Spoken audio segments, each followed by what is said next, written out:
பௌர்ணமி நாளில் வைகை ஆற்றில் தங்க குதிரை வாகனத்தில் எழுந்தருளிய கள்ளழகர் தனது தடம் பார்க்க ராஜாங்க கோலத்தில் ஆனந்தராயர் பல்லக்கில் மீண்டும் வைகை ஆற்றுக்கு வந்தார். அப்போது கூடியிருந்த ஏராளமான பக்தர்கள் சர்க்கரை கிண்ணத்தில் தீபமேற்றி கோவிந்தா முழக்கமிட்டு வழிபட்டனர்.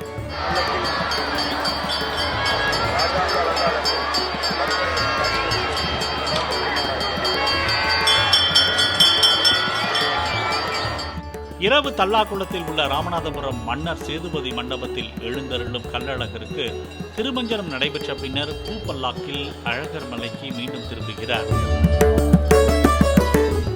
பிளே ஸ்டோர் மற்றும் ஆப் ஸ்டோரில் இருந்து பாலிமர் செயலியை QR கோடு மூலம் பதிவிறக்கம் செய்யுங்கள். செய்திகளை உடனுக்குடன் பெறுங்கள்.